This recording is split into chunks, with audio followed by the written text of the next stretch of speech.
Innal hamdalillah wassalatu wassalamu ala Rasulillah. La haula wala quwata illa billah. Allahumma shalli ala sayyidina wa habibina wa syafi'ina wa maulana Muhammad. Shalli wa sallim radhiyallahu ta'ala an kulli sahabati Rasulillahi ajma'in, amma ba'd.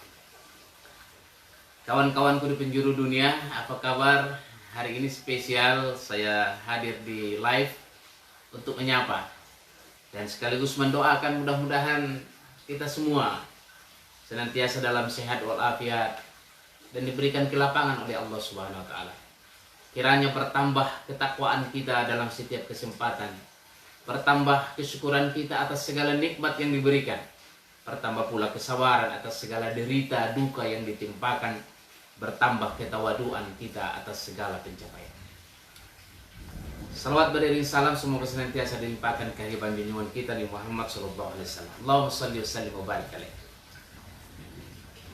Renungan menjelang senja di hari yang kelima ini, mudah-mudahan kita semua dalam limpahan Allah Subhanahu wa taala dan kita bisa menjalankan ibadah Ramadan ini dengan baik. Yang biasanya saya tampilkan di Facebook itu rekaman, hari ini spesial langsung. Karena ada beberapa hal. Pertama karena ada tulisan saya di Hikmah Republika. Ini dia. Hari ini dimuat di Hikmah Ramadan berjudul Saum dan Kesalehan Sosial. Jadi saya ingin menyampaikan ulasannya sedikit secara langsung. Yang kedua, ada pertanyaan yang sangat bagus dan minta dijawab secara langsung oleh Ananda Lias Tanjung dari Maralaung di Padang Lawas. Mudah-mudahan sudah menyimak dan menonton acara ini secara langsung. Nanti akan saya jawab. Ada dua pertanyaan yang sangat penting sekali. Dan yang ketiganya, pada tayangan ketiga, Renungan Senja menjelang senja yang ketiga kemarin itu ada salah saya membaca ayat Al-Quran. Ada salah dan itu sudah dikoreksi langsung oleh guru saya, sahabat saya, Dr. Muhammad Ardiansyah, Mudir Pesantren Saulun At-Taqwa Depok. Yaitu ketika saya membaca surah Al-Hujurat ayat 6, ketika itu saya baca idza jaa, yang benar adalah injaa, dan saya akan baca ulang hari ini. Mudah-mudahan Allah mengampuni atas kesalahan itu. A'udzu billahi minasy syaithanir rajim. Bismillahirrahmanirrahim. Ya ayyuhalladzina amanu in fasiqun binaba'in fatabayyanu an tusibu qauman bijahalatin fatusbihu ala ma fa'altum nadimin. Shadaqallahul azim. Hai orang-orang yang beriman, jika datang kepada kalian orang fasik membawa berita, maka lakukan tabayyun, klarifikasi agar kalian tidak menimpakan satu hukuman kepada orang karena kebodohan kalian. Dan kalian akan menyesal selamanya atas perbuatan kalian itu kepada mereka. Maha benar Allah atas segala firman-Nya. Hari ini Renungan Senja menjelang senja, saum dan kesalehan sosial. Saya tulis ini dan alhamdulillah dimuat hari ini oleh Republika, Hikmah Republika. Ada apa antara saum dan kesalehan sosial? Saum adalah ibadah ritual. Sebagaimana saum, sholat kita, puasa kita, haji, umroh, tahajud, zikir, baca Quran kita itu disebut dengan ibadah ritual. Nah sekarang, apakah ibadah ritual itu punya dampak kepada atau berkaitan dengan kesalehan sosial? Di sini pentingnya. Dan Rasulullah SAW sudah menegaskan ini, bahwa saum yang benar itu bukan hanya semata-mata karena ibadah ritual kita kepada Allah. Jadi kalau ibadah ritual hubungan kita kepada Allah, hablum minallah. Dan kalau ibadah sosial, hablum minannas. Nah sekarang antara ibadah ritual dan ibadah sosial. Dan ini merupakan satu kesatuan. Tak bisa dipisahkan. Meskipun ada orang Yang bagus ibadah ritualnya, buruk ibadah sosialnya.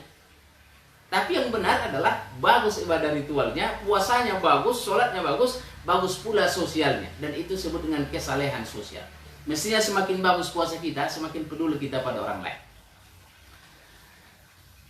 Kawan-kawanku semuanya, pesan Nabi Shallallahu Alaihi Wasallam dalam sebuah riwayat dari Imam Bukhari, "Man lam yada' qaula az-zuri wal 'amala bihi, falaysa lillahi hajatun fi ayyada'a ta'amahu wa syarabahu." Dari Abu Hurairah, Rasulullah Shallallahu Alaihi Wasallam bersabda, siapa yang tidak suka meninggalkan kata-kata dusta, atau siapa yang tidak meninggalkan kata-kata dusta dan perbuatan palsu, bohong, menipu, atau apapun perbuatan yang buruk, maka Allah tidak membutuhkan daripadanya puasa walaupun dia meninggalkan makan dan minum. Artinya apa? Allah tak butuh pada puasa kita meskipun kita sudah berlapar dan berdahaga, kalau puasa kita ternyata tetap saja memberikan kerugian kepada orang lain. Nah, oleh karena itu, dalam tulisan yang singkat ini, saya membuat ada 3 klasifikasi atau kategori orang disebut punya perilaku sosial yang baik. Jadi seorang yang berpuasa punya perilaku sosial yang baik itu pada 3 hal. Dan kalau 3 hal ini dilakukan berarti saum dan kesalehan sosialnya menyatu. Dan ini sebenarnya yang kita harapkan.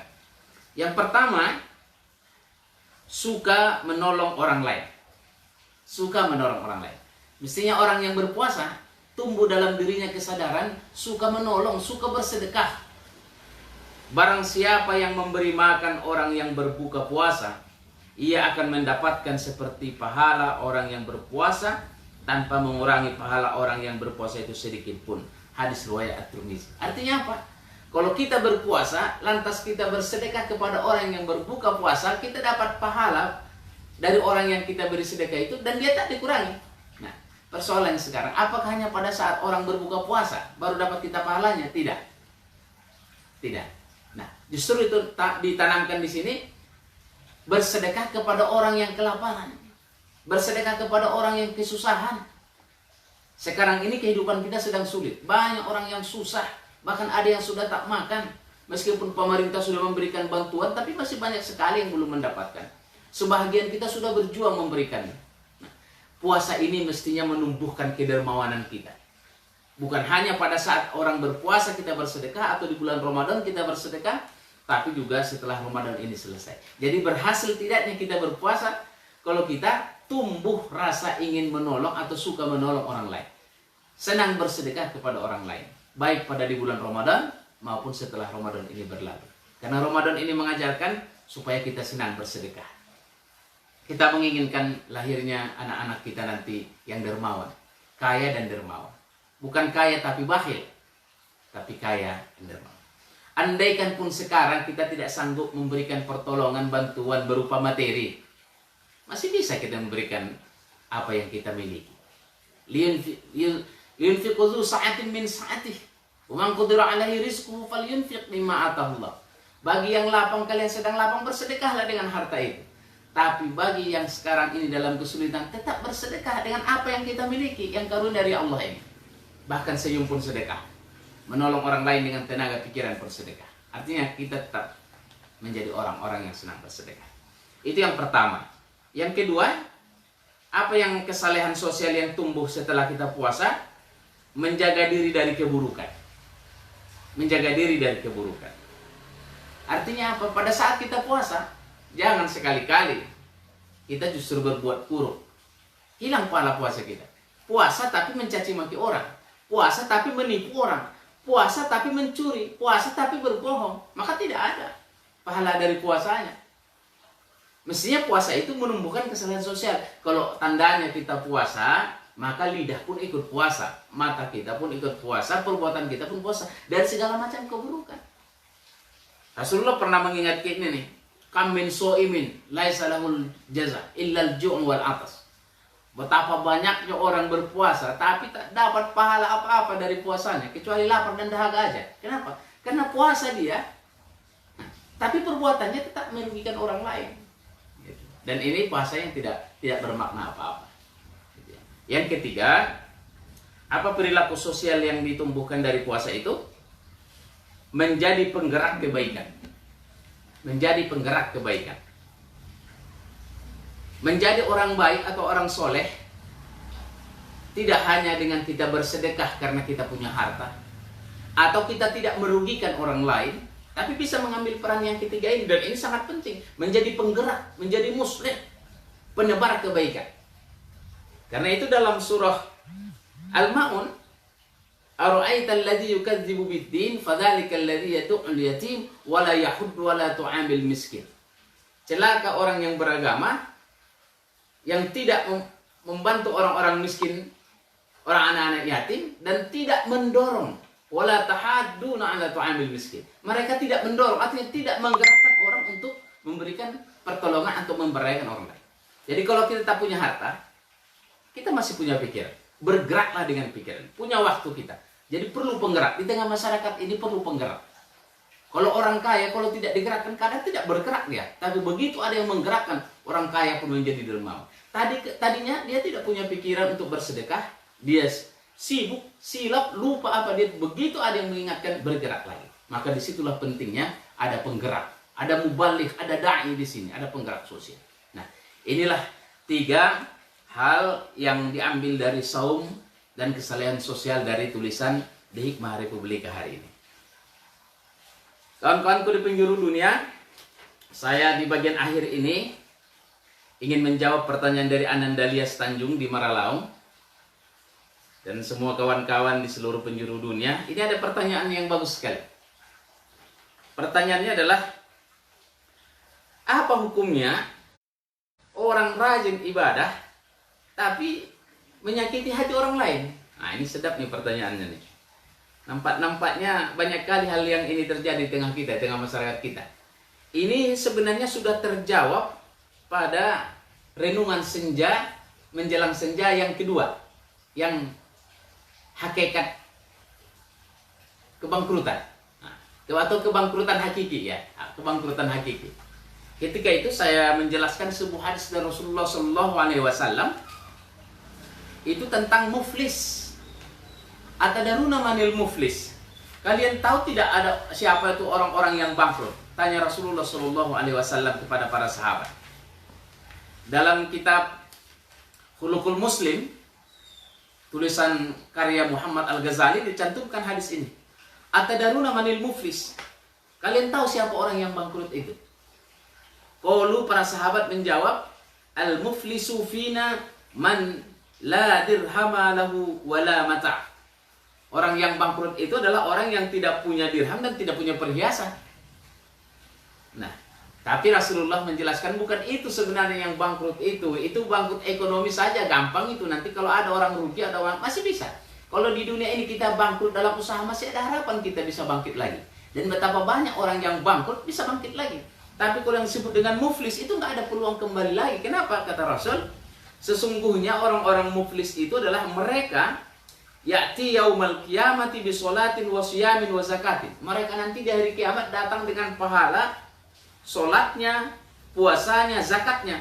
Tapi pada saat yang sama dia juga datang membawa dosa-dosa sosial. Dia menipu orang, dia menyakiti orang, dia korupsi, dia mengambil hak orang, memakan harta anak yatim, mencelakai orang dan segala macam. Itu dosa-dosa sosial kepada orang. Sehingga begitu terjadi perhitungan di yaumil akhir, kelihatannya dia masuk surga karena pahalanya banyak. Tapi begitu dia mau masuk ke surga, datanglah orang-orang yang pernah dizoliminya, yang disakitinya, yang digibah sama dia, menuntut balas. Sehingga apa yang terjadi, kata Rasul? Maka dosanya kepada seseorang tadi, si fulan, diambillah dari pahala sholat. Nah, ini menggantikannya. Datang lagi yang lain. Nah, ini dari pahala haji. Datang lagi dari pahala zakat. Datang lagi. Sampai akhirnya habislah pahala ibadah-ibadah ritualnya ini. Sementara orang yang menuntut, orang yang pernah dizoliminya dahulu masih berdatangan. Aku dulu disakitan sama dia, aku dizolimin sama dia, tanahku diambil sama dia, segala macam. Sudah tidak ada lagi pahala. Nah, lantas apa kata Rasul? Akibatnya apa? Dosa orang-orang yang pernah disakiti, yang dizolimi, yang dianiaya, yang ditipu, ditimpakan kepadanya, dan setelah itu dia dilemparkan ke dalam neraka. Nauzubillah min dzalik. Jadi betapa berbahayanya kalau kita rajin beribadah, tapi rajin pula kita menyakiti orang. Maka kita akan termasuk orang yang muflis ini. Dengan puasa ini mudah-mudahan kita bisa menghindari. Yang kedua, pertanyaan yang sangat bagus dari Ananda Ilyas Tanjung ini. Kalau ada seorang suami berselisih dengan mertuanya, dan dia melarang istrinya untuk berbuat baik, untuk melihat orang tuanya baik dalam keadaan sakit atau kalau ada dalam kebutuhan, apa hukumnya si suami ini? Suami ini bertengkar sama mertuanya terus melarang istrinya berjumpa sama mertuanya. Masya Allah. Kawan-kawanku di penjuru dunia, saya sudah menulis buku ini, Sekolah Anak Kita. Dan di sini saya tulis salah satu, memuliakan orang tua kita. Dalam buku ini saya tulis ada 3 orang tua kita yang wajib kita muliakan, yang wajib kita berbakti kepada mereka. Kalau kita tidak berbakti kepada mereka, suatu hari kita akan diperlakukan sama oleh anak-anak kita. Oleh yang punya anak, yang punya menantu, sama saja. Yang pertama, orang tua kita adalah orang tua yang melahirkan. Inilah ayah ibu kandung kita. Berbaktilah. Wa qadara rabbuka alla ta'budu illa iyyahu wa bil walidaini ihsana. Dalam Quran itu banyak ayat-ayatnya. Dan ini punya kajian yang sangat khusus waktunya. Jadi pertama, orang tua kita adalah orang tua yang melahirkan, ayah dan ibu kandung kita. Dan ini tidak ada duanya. Tidak ada duanya. Dan tak bisa digantikan. Yang kedua, orang tua yang menikahkan. Mertua kita itu orang tua kita. Orang tua yang menikahkan putrinya kepada kita, anaknya kepada kita, itu orang tua kita. Kita juga wajib berbakti kepada mereka. Dan yang ketiga, orang tua yang mendidik kita, yang mengajarkan kita, itulah para guru-guru kita. Maka siapapun orang yang tidak berbakti kepada orang tua yang melahirkan, orang tua yang menikahkan, orang tua yang mengajarkan, maka hidupnya akan sengsara. Dan suatu hari nanti dia akan diperlakukan sama buruknya oleh anak-anaknya. Rasulullah pernah berpesan tentang ini. Birru aba'ukum tabirrukum abana'akum. Berbakti kalian kepada orang tua kalian agar anak-anak kalian nanti berbakti kepada kalian. Artinya apa sebaliknya? Kalau kalian berbuat buruk, durhaka kepada orang tua kalian, yang 3 itu, nanti anak-anak kalian pun durhaka sama kalian. Mau. Jadi kalau hari ini kita larang istri bertemu dengan orang tuanya, mertua kita itu, nanti suatu hari anak kita menikah juga, dilarangnya anak kita itu menengok kita atau berbuat kepada kita. Akan berganti seperti itu. Apa yang kau lakukan kepada orang tuamu akan dilakukan oleh anak-anakmu kepadamu. Nah, oleh karena itu, kepada sang suami yang melarang istrinya berbuat baik kepada orang tuanya karena dia tidak suka sama mertuanya, sadarilah, justru dengan berbakti kepada mertua kita, orang tua kita itu, rezeki kita akan bertambah. Rezeki kita akan berkurang kalau kita berbuat buruk kepada mereka. Dan sebenarnya tidak ada alasan bagi kita melarang untuk berbakti kepada orang tuanya. Dan bagi seorang istri yang dilarang oleh suaminya karena alasan yang tidak syar'i, maka tidak ada ketaatan bagi seorang makhluk kepada makhluk lain dalam maksiat kepada Allah. Melarang berbuat baik itu adalah dosa. Maka seorang istri tidak wajib patuh kepada suaminya karena melarangnya berbuat baik kepada orang tuanya. Meski demikian, tetaplah disampaikan dengan cara yang baik kepada suaminya. Sambil berdoa kepada Allah, ya Allah, insafkan suamiku. Salah dia itu. Masa aku tak boleh jumpa sama orang tuaku sakit. Berbeda dulu dengan di zaman Rasulullah. Ada seorang suami yang berpesan kepada istrinya, selama aku pergi, kau tidak boleh keluar dari rumah. Tapi kan istrinya berjihad fisabilillah. Dan si suaminya tidak pernah punya masalah dengan mertuanya. Tapi karena si suami belum balik dari perang jihad fisabilillah, si istri tak berani melawan perintah suaminya, dan dia akhirnya tidak bisa menengok mertuanya atau ayahnya, maaf. Si anak perempuan tidak menengok ayahnya yang sakit itu, dan akhirnya meninggal. Tapi Rasulullah menyampaikan, justru sang ayah itu masuk surga atau mendapatkan imbalan yang besar karena ketaatan anaknya kepada suaminya. Inilah kira-kira tanggapannya, dan silakan nanti dibaca buku saya ini ya. Di sini sudah ada penjelasannya, ayat-ayatnya sudah jelas ada di sini. Mudah-mudahan melalui siaran langsung kita ini, maka siapapun yang hari ini punya orang tua, berbaktilah. Saya ini orang Patihe dari Labusel, merasakan bagaimana sakitnya tak sempat berbakti. Bahkan waktu mak meninggal pun tak sempat melihat jasadnya. Dan baru pulang ke kampung itu setelah 40 hari. Tinggal pusaranya saja. Jadi ini adalah anak yang tak sempat berbakti. Maka siapapun yang hari ini masih orang tuanya hidup, berbaktilah. Nanti kalau sudah tak ada, terasa. Nah, ini macam lagu Romai Rame nih. Kalau sudah tiada, baru terasa. Nah, itulah. Nanti kalau sudah tak ada, baru menjerit-jerit kau. Waktu ada tak kau sayangi dia, begitu dia tak ada baru kau ribut. Nanti hidup kau juga tambah susah dibuat oleh anak-anakmu, karena anak-anakmu melihat apa yang kau lakukan kepada orang tuamu. Makanya benar sekali pesan Rasulullah tadi itu, biru aba'ukum tabirukum abanakum. Berbakti kalian kepada orang tuamu supaya anak-anakmu berbakti kepadamu. Kenapa? Karena mereka melihat contohnya kita. Jadi apa yang kita lakukan orang tua ini maka dilihat oleh anak kita. Kalau hari ini kita tidak ziarah kepada orang tua kita, anak kita pun tak ziarah. Kalau hari ini kita tak mendoakannya, anak kita pun nanti tak mendoakan. Kalau hari ini kita tidak bersedekah memberikan belanja kepada orang tua kita, kita nanti begitu tua pun tak dikasih belanja sama anak kita. Karena mereka lihat contohnya. Nah itulah ya. Terima kasih Ananda Ilyas Tanjung yang selalu memantau Renungan Menjelang Senja dari jauh di sana. Dan kepada kawan-kawanku di seluruh penjuru dunia, kalaulah ada pertanyaan, silakanlah disampaikan melalui japrinya itu. Tak bisa langsung kujawab. Mungkin nanti pada hari ke-10 kita akan tayang langsung lagi untuk menjawab pertanyaan-pertanyaan tersebut. Dan terima kasih kepada kawan-kawanku, para guru-guruku, Dr. Samsul Yakin, Dr. Muhammad Ardiansa yang selalu memberikan koreksi, memberikan penguatan materi untuk jawaban-jawaban yang saya sampaikan ini. Semoga tambah berkah ilmunya. Ini sajalah kawan-kawan semua. Sampai berjumpa kembali kita esok sore melalui tayangan offline.